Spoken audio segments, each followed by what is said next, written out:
What's up guys, my name is Ace, and one of the biggest questions I've been seeing since the launch of Modern Warfare 3 is how good are the Modern Warfare 2 guns? Are they even usable compared to the Modern Warfare 3 guns? And today, I'm going to be taking a very comprehensive look at all of the SMGs and assault rifles from both games, and we're going to be comparing all of the most important stats with these to see just how the Modern Warfare 2 guns stack up compared to the Modern Warfare 3 guns, because there actually are a fair number of misconceptions surrounding this topic. Now, before we get into this, yes, I'm only covering assault rifles and SMGs in this video, and that's just due to the fact that the vast majority of players are going to be using assault rifles and SMGs, and I've already pumped so many hours into this video. This has been the highest effort video I've made in quite some time. A lot of time and effort went into the testing and editing of this video, so I hope you guys can appreciate that, and if you do, don't forget to leave a like on this one. And without further ado, let's dive right into this, and let's start with one of the more important stats, and this is our time to kill.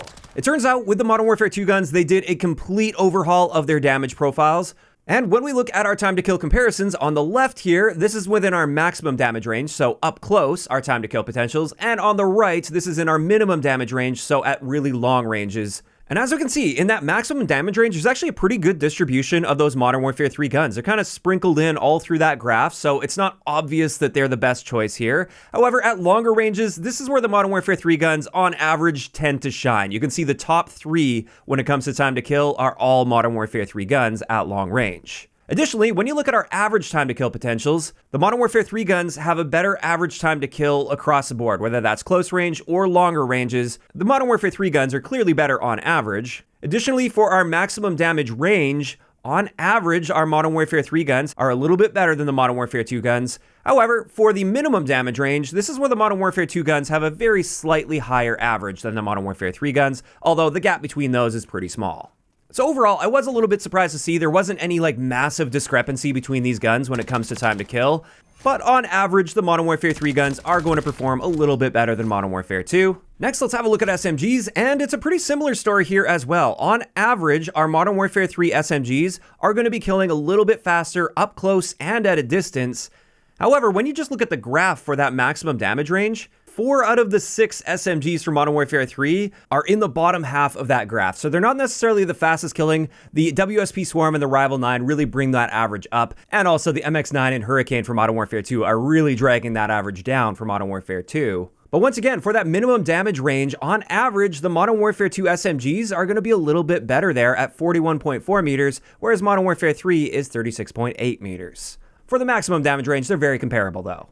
So there we go, that's time to kill, and that's obviously a very important factor, but it isn't everything. There's still a lot of things to be looking at here. Let's take a look at what I'd argue is the second most important factor. This is our recoil. And we're going to start this off just looking at the recoil plots themselves. And when it comes to assault rifles, looking at the Modern Warfare 3 guns at the top compared to the Modern Warfare 2 guns toward the bottom of the chart, honestly, I wouldn't say there's a massive discrepancy on average between the two different games.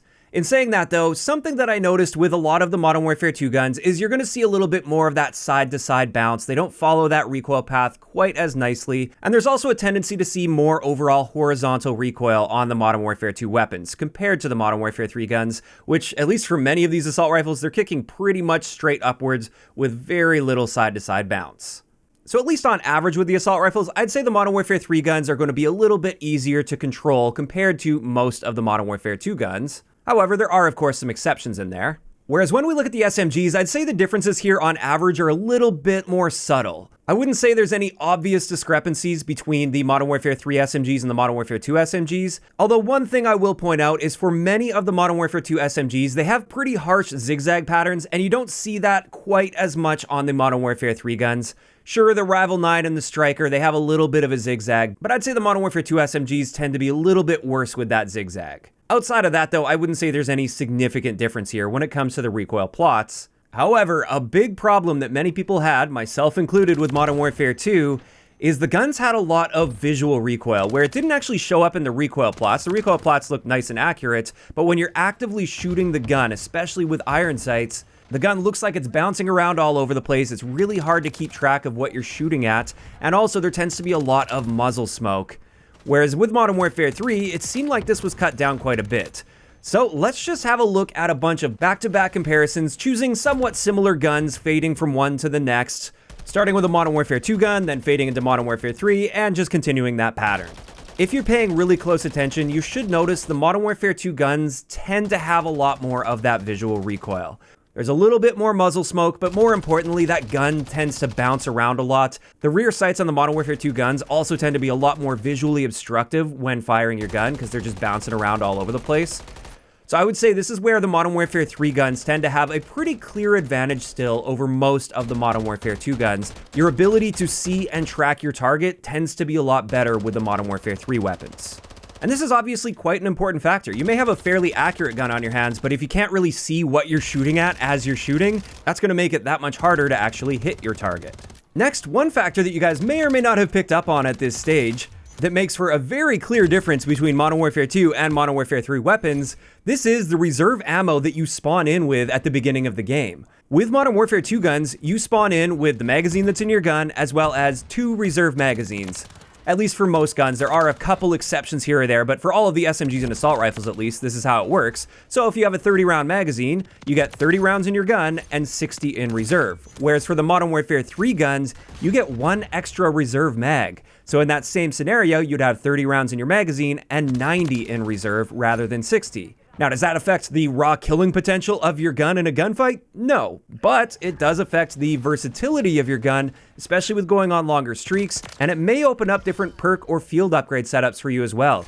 If you're using the Modern Warfare 2 guns, you may feel like you need to run those scavenger gloves, or you may need to run the munitions box in order to make sure you can keep going on a streak with the gun that you spawned into the game with. And then finally, for our comparison, let's have a look at some of the more important handling and mobility stats and just compare them side by side. And we're going to start this off again with assault rifles. And when it comes to our aim down sight time, on average, we're going to be a little bit faster with our Modern Warfare 3 guns, although for the most part, they tend to be around the same at about 240 to 250 milliseconds. There's just some outliers there that will tend to skew things. On the flip side, when it comes to our standard sprint out time, the Modern Warfare 2 guns are a little bit better than average. And again, this is just due to a few that really skew this heavily. If you compare most assault rifles in Modern Warfare 2 and most assault rifles in Modern Warfare 3, they're going to be right around 200 to 210 milliseconds for their sprint out time. So I wouldn't say there's a massive difference here either. And then let's get into our movement speeds. And across the board, the Modern Warfare 3 guns tend to have a slightly better movement speed than the Modern Warfare 2 guns, especially when we're talking about our aim down sight movement speed and our ability to strafe while aiming down sights. This is noticeably better on the Modern Warfare 3 assault rifles compared to the Modern Warfare 2 assault rifles, and that can really go a long way. As for SMGs, there's really not that much of a discrepancy between the Modern Warfare 2 and Modern Warfare 3 SMGs when it comes to handling and mobility, with the one exception being sprint out time, but this is just due to the fact that the AMR-9 in Modern Warfare 3 has an insanely slow sprint out time for an SMG. In fact, it's way slower than assault rifles even. If we were to eliminate that outlier from the equation, these would be pretty much the same between Modern Warfare 2 and Modern Warfare 3. So at the end of the day, there's really not much of a difference handling and mobility-wise between the SMGs. And this just leaves us with one final very important factor to consider when comparing the guns from these two different games. And this is quite simply the attachment availability. Now, I was quite surprised to see when the game launched that our universal style attachments like underbarrels and muzzles, for instance, those actually cross over between Modern Warfare 2 and Modern Warfare 3 guns. So we don't have any differences there. However, when we're talking about attachments that are unique to a specific weapon or sometimes weapon platform, you tend to see this with like barrels, stocks, and magazine attachments. This is where you'll actually notice a pretty big discrepancy. Just as an example, on average with the Modern Warfare 3 barrels, they're actually very good. They provide some excellent benefits, and the downsides seem to be nicely balanced. Or if anything, the upsides just completely outweigh the downsides. Whereas for Modern Warfare 2 guns, I almost never recommend using barrel attachments because the downsides tend to significantly outweigh the upsides, with some exceptions, of course, mixed in there. But we're talking about averages here. And on average, when it comes to those weapon-specific attachments, I would say the Modern Warfare 3 guns tend to have a huge advantage here. And as a result, when you combine everything we've learned from this analysis together, I would say, on average, the Modern Warfare 3 guns are absolutely superior to the Modern Warfare 2 guns. And honestly, I fully expected this to be the case. Of course, they want to encourage people to be using the new guns on the new game, and it would be kind of weird if they launched the game and the Modern Warfare 3 guns just sucked and everybody just gravitated toward the Modern Warfare 2 guns that they've been using for the past year already. In saying that, there are definitely some decent Modern Warfare 2 guns that can at least hold their own against Modern Warfare 3 guns, and I wanted to share a few highlights from each of these categories.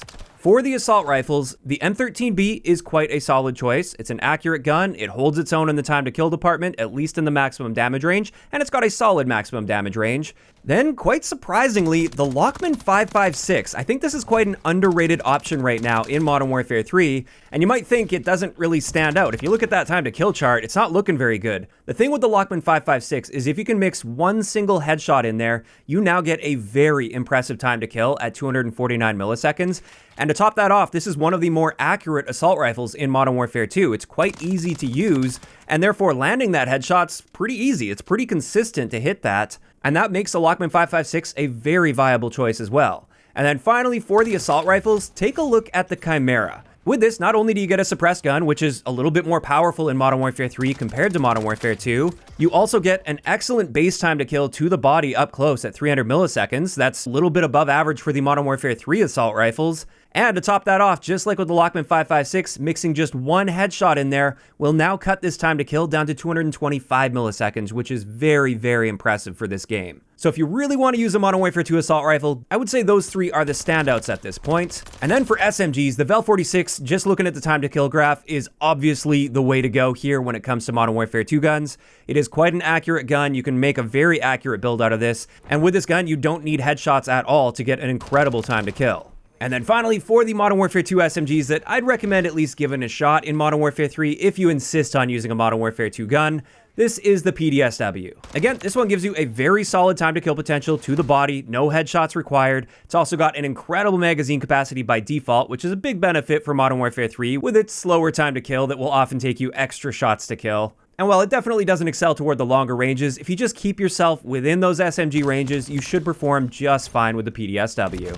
So there we go, that's finally going to wrap it up for today's video on a very comprehensive comparison between the Modern Warfare 3 and the Modern Warfare 2 assault rifles and SMGs. At the end of the day, if you're trying to be as competitive as possible in this game, you're typically better off just going with the Modern Warfare 3 guns. In saying that, I wouldn't say all of the Modern Warfare 2 guns are completely useless. There are definitely some good ones mixed in there to keep an eye out for. And with that, this is where I want to hear from you guys in those comments down below. First off, what did you guys think about these results? Were you surprised to see the discrepancies between the Modern Warfare 2 and Modern Warfare 3 guns? And also, are there any other Modern Warfare 2 guns, maybe even outside of the assault rifle and SMG category, that you've noticed are performing quite well in Modern Warfare 3? If you have any, please let me know down below, and I may take a deeper look in the future. If you enjoyed the video, a like rating is always appreciated, and don't forget to subscribe for more if you haven't already. I'll talk to you guys next time.